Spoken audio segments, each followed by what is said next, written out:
Hi friends, നമ്മളിന്ന് ഉണ്ടാക്കാൻ പോകുന്നത് ഒരു സ്പെഷ്യൽ കേക്കാണ്. 3 കേക്കുകളുടെ കോമ്പിനേഷനായ റെഡ് ബി കേക്കാണ്.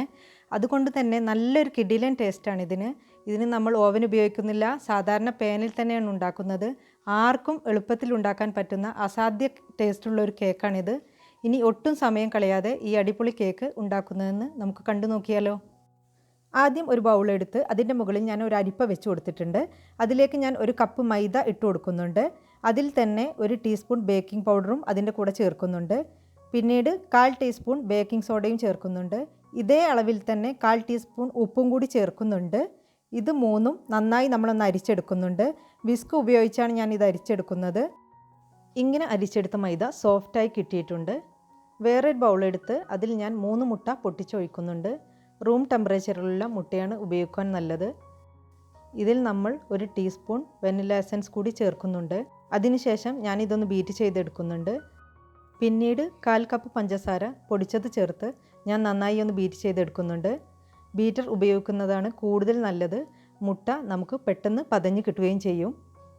3/4 കപ്പ് സൺഫ്ലവർ ഓയിൽ ചേർത്ത് വിസ്ക് ഉപയോഗിച്ച് ഞാൻ ഇത് നന്നായി ഒന്ന് യോജിപ്പിച്ചെടുക്കുന്നുണ്ട്. നേരത്തെ അരിച്ചു വെച്ച ഫ്ലോർ കുറേശ്ശെയായി നമ്മൾ ചേർത്ത് കൊടുക്കുകയാണ്. കട്ട കെട്ടാതെ പെട്ടെന്ന് ഇത് യോജിപ്പിച്ചെടുക്കണം. ഇനി ഇത് നമുക്ക് 3 ഒരേ സൈസിലുള്ള ഗ്ലാസ്സിലേക്കോ ബൗളിലേക്കോ നമ്മുടെ സൗകര്യാർത്ഥം ഒഴിച്ചു വെക്കാവുന്നതാണ്. ആദ്യത്തെ ബൗളിലുള്ള മിക്സിലേക്ക് ഇളം ചൂടുള്ള ഒരു ടേബിൾ സ്പൂൺ പാലും 1/4 ടീസ്പൂൺ വിനേഗറും ചേർത്ത് ഒന്ന് മിക്സ് ചെയ്ത് കൊടുക്കാം. ഇനി നമ്മൾ കേക്ക് ട്രേ ഗ്രീസ് ചെയ്തതിലേക്ക് വനില മിക്സ് ഒഴിച്ചു കൊടുക്കുകയാണ്.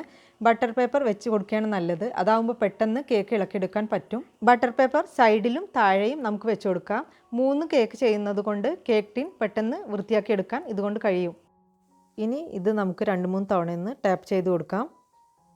5 മിനിറ്റ് മുമ്പ് മീഡിയം ഫ്ലെയിമിൽ പ്രീഹീറ്റ് ചെയ്ത പാനിലേക്ക് കേക്ക് ട്രേ ഇറക്കി വെച്ച് കൊടുക്കുന്നുണ്ട്. അത് നമുക്കൊന്ന് മൂടി വെച്ച് കൊടുക്കാം. മീഡിയം ഫ്ലെയിമിൽ തന്നെയാണ് നമുക്കിത് വെക്കേണ്ടത്. 10-12 മിനിറ്റ് കൊണ്ട് തന്നെ നമ്മുടെ കേക്ക് റെഡിയായി കിട്ടും. അങ്ങനെ 12 മിനിറ്റിന് ശേഷം നമ്മുടെ വനില കേക്ക് റെഡി ആയിട്ടുണ്ട്. ഇത് നമുക്ക് ഒന്ന് തണുക്കാനായി 5 മിനിറ്റ് പുറത്ത് വെക്കാം. 5 മിനിറ്റിന് ശേഷം നമ്മുടെ കേക്കിൻ്റെ പുറകിലുള്ള ബട്ടർ പേപ്പർ മാറ്റിയതിന് ശേഷം വേറൊരു പ്ലേറ്റിലേക്ക് ഞാനിത് മാറ്റുന്നുണ്ട്.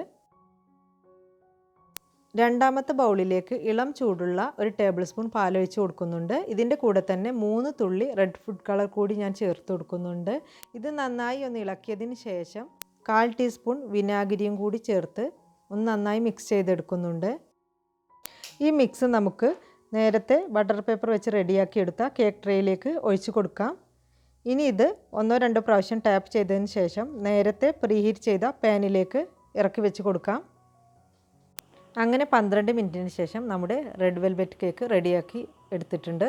ചോക്ലേറ്റ് കേക്ക് തയ്യാറാക്കുന്നതിന് വേണ്ടി 250 ഗ്രാം ഡാർക്ക് ചോക്ലേറ്റ് ഞാൻ എടുത്തിട്ടുണ്ട്. ഇതിലേക്ക് ഒരു ടേബിൾ സ്പൂൺ ഇളം ചൂടുള്ള പാലൊഴിച്ച് നന്നായി മിക്സ് ചെയ്യുന്നുണ്ട്. ഇനി ഇത് നമ്മൾ മിക്സ് ചെയ്ത് വെച്ച കേക്ക് മിക്സിലേക്ക് ഒഴിച്ചു കൊടുക്കുകയാണ്. ഇത് നന്നായി ഒന്ന് ഇളക്കി കൊടുക്കുന്നുണ്ട്. 1/4 ടീസ്പൂൺ വിനാഗിരി കൂടി ചേർത്ത് ഇത് നന്നായി റെഡിയാക്കി എടുത്തിട്ടുണ്ട്. ഇത് പ്രീഹീറ്റ് ചെയ്ത പാനിലേക്ക് നമ്മൾ വെച്ച് കൊടുക്കുന്നുണ്ട്. ഇതും നമ്മൾ 12 മിനിറ്റ് തന്നെ വേവിച്ചെടുക്കുന്നുണ്ട്. ഇനി നമുക്ക് കേക്കൊന്ന് സെറ്റ് ചെയ്തെടുക്കാം. അതിനുവേണ്ടി ഞാനൊരു ടേൺ ടേബിൾ റെഡിയാക്കി എടുത്തിട്ടുണ്ട്. ഇനി നമുക്ക് ആദ്യം ചോക്ലേറ്റ് കേക്ക് വെച്ച് കൊടുക്കാം. അതിന് മുകളിൽ നമുക്ക് കുറച്ച് ഷുഗർ സിറപ്പ് ഒഴിച്ചു കൊടുക്കാം. പിന്നീട് നന്നായി കട്ടിയിൽ വിപ്പിംഗ് ക്രീം സ്പ്രെഡ് ചെയ്ത് കൊടുക്കാം. ഇനി സെക്കൻഡ് ലെയറായ റെഡ് വെൽവെറ്റ് കേക്ക് ഇതിന് മുകളിൽ വെച്ച് കൊടുക്കാം. അതിന് മുകളിൽ നമ്മൾ ചെയ്ത പോലെ തന്നെ ഷുഗർ സിറപ്പ് ഒഴിച്ചു കൊടുക്കാം. നേരത്തെ ചെയ്ത പോലെ തന്നെ വിപ്പിംഗ് ക്രീം കട്ടിയിൽ സ്പ്രെഡ് ചെയ്ത് കൊടുക്കണം. ഇനി തേർഡ് ലെയറായ വനില സ്പഞ്ചും ഇതുപോലെയാണ് നമ്മൾ ചെയ്ത് കൊടുക്കുന്നത്. ആദ്യം അതിന് മുകളിൽ ഷുഗർ സിറപ്പ് ഒഴിച്ചു കൊടുക്കുകയാണ്.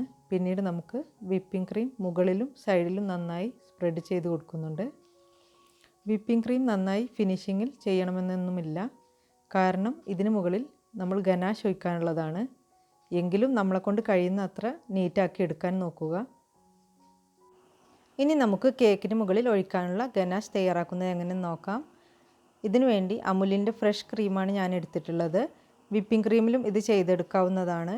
ഫ്രഷ് ക്രീമിൽ മധുരമില്ലാത്തതിനാൽ ഞാനിതിൽ 1/4 കപ്പ് പഞ്ചസാര പൊടിക്കാതെ ചേർക്കുന്നുണ്ട്. പാനിലോട്ട് ഒഴിച്ച ഫ്രഷ് ക്രീം ചൂടായി വരുമ്പോൾ നമുക്ക് 250 ഗ്രാം വൈറ്റ് ചോക്ലേറ്റ് കൂടി ചേർത്ത് നന്നായി മെൽറ്റ് ആകുന്നവരെ ഇളക്കി കൊടുക്കാം. ഇത് ലോ ഫ്ലെയിമിലാണ് ചെയ്തെടുക്കേണ്ടത്. മെൽറ്റായി വരുമ്പോൾ 2.5 ടേബിൾ സ്പൂൺ ബട്ടർ കൂടി ചേർത്ത് മെൽറ്റ് ചെയ്തെടുക്കണം. ബട്ടർ ചേർത്താൽ നമ്മുടെ ഗനാഷിന് നല്ലൊരു ഗ്ലേസിങ് കിട്ടും. തീ ഓഫ് ചെയ്തതിന് ശേഷം നമുക്കിതിലേക്ക് 5-6 തുള്ളി റെഡ് ഫുഡ് കളർ ചേർക്കാം. ഫുഡ് കളർ കൂടി ചേർത്ത് ഇളക്കിയെടുത്താൽ നമ്മുടെ ഗനാഷ് റെഡി ആയിട്ടുണ്ട്. കേക്കിന് മുകളിൽ ഡെക്കറേറ്റ് ചെയ്തെടുക്കുന്നതിന് വേണ്ടി 1 ടേബിൾ സ്പൂൺ വിപ്പിംഗ് ക്രീം ചൂടാക്കി അതിലേക്ക് 1 table spoon dark chocolate great ചെയ്തത് എടുത്ത് അലിയിച്ചെടുക്കുന്നുണ്ട്. ഒരു പൈപ്പിംഗ് ബാഗ് എടുത്ത് സ്പാച്ചുലയിൽ ഒരു തുള്ളി ഫുഡ് കളർ ബ്രഷ് ചെയ്ത് അതിലേക്ക് കുറച്ച് വിപ്പിംഗ് ക്രീം കൂടി ചേർത്ത് സെറ്റ് ചെയ്യുകയാണ് നമ്മൾ ചെയ്യുന്നത്. കേക്കിൻ്റെ സൈഡ് ഭാഗത്ത് ഡിസൈൻ ചെയ്യാൻ വേണ്ടിയാണിത്. ഗനാഷ് ഒഴിക്കുന്നതിന് വേണ്ടി ഒരു വലിയ ചില്ലുപാത്രം ഞാൻ എടുക്കുന്നുണ്ട്. അതിന് മുകളിൽ സ്റ്റീലിൻ്റെ ഒരു ചെറിയ ബൗൾ കമഴ്ത്തി വെക്കുന്നുണ്ട്. ഇനി നമുക്ക് ടേൺ ടേബിളിൽ വെച്ച കേക്ക് പതിയെ സ്റ്റീൽ പാത്രത്തിന് മുകളിൽ വെച്ച് കൊടുക്കണം. നമ്മുടെ ഗനാഷ് ഇപ്പോൾ ഇളം ചൂടായിട്ടുണ്ട്. നമ്മുടെ വിരൽ കൊണ്ട് തൊടുമ്പോൾ ഒരു ചൂട് ഫീൽ ചെയ്യുന്ന പരുവത്തിലാണ് കേക്കിന് മുകളിൽ ഇത് ഒഴിച്ച് കൊടുക്കേണ്ടത്. വല്ലാതെ ചൂടാറാനും പാടില്ല, തണുത്തു പോകാനും പാടില്ല. വല്ലാതെ തണുത്തു പോയാൽ നമ്മുടെ ഒഴിക്കുന്ന ഈ ഗനാഷ് കേക്കിന് മുകളിൽ കട്ടിയായി പോകും. ഞാൻ ഈ ഒഴിക്കുന്ന കൺസിസ്റ്റൻസിയിലാണ് ഇത് ചെയ്തെടുക്കേണ്ടത്. കേക്കിന് മുകളിൽ നമ്മൾ ഒഴിച്ചു കൊടുത്ത ഗനാഷിൽ ബാക്കിയുള്ള ഗനാഷിൽ നമ്മൾ 4 തുള്ളി റെഡ് ഫുഡ് കളർ ചേർത്ത് സ്പാച്ചിൽ വെച്ച് ഒന്ന് ഇളക്കി കൊടുക്കുകയാണ് നമ്മൾ ചെയ്യുന്നത്. ഒരു ഡിസൈനിന് വേണ്ടിയിട്ടാണ് നമ്മളിങ്ങനെ ചെയ്യുന്നത്. കേക്കിന് മുകളിൽ രണ്ടാമത്തെ ലെയറായി ഡിസൈൻ കിട്ടാൻ വേണ്ടി നമ്മളിത് ഒഴിച്ചു കൊടുക്കുകയാണ്. നമ്മൾ നേരത്തെ മെൽറ്റ് ചെയ്ത ഡാർക്ക് ചോക്ലേറ്റ് ഒരു പൈപ്പിംഗ് ബാഗിലാക്കി കേക്കിൻ്റെ മുകളിൽ ജസ്റ്റ് ഒരു ഡോട്ട് ചെയ്ത് കൊടുക്കുകയാണ്. ഒന്ന് പരന്നതിന് ശേഷം നമ്മൾ മലയാളത്തിലെ ര എന്ന അക്ഷരം അമർത്താതെ ഒന്ന് എഴുതുക. ഒരു ഫെദർ ടച്ച്. ര തല തിരിച്ചും ചെയ്യുക. അങ്ങനെ നമ്മുടെ കേക്ക് ഗനാഷ് ഒഴിച്ച് റെഡിയാക്കി എടുത്തിട്ടുണ്ട്. ടേൺ ടേബിളിന് ചുറ്റുമുള്ള ഗനാഷ് ഒരു ടിഷ്യൂ വെച്ച് പതിയെ നമുക്കൊന്ന്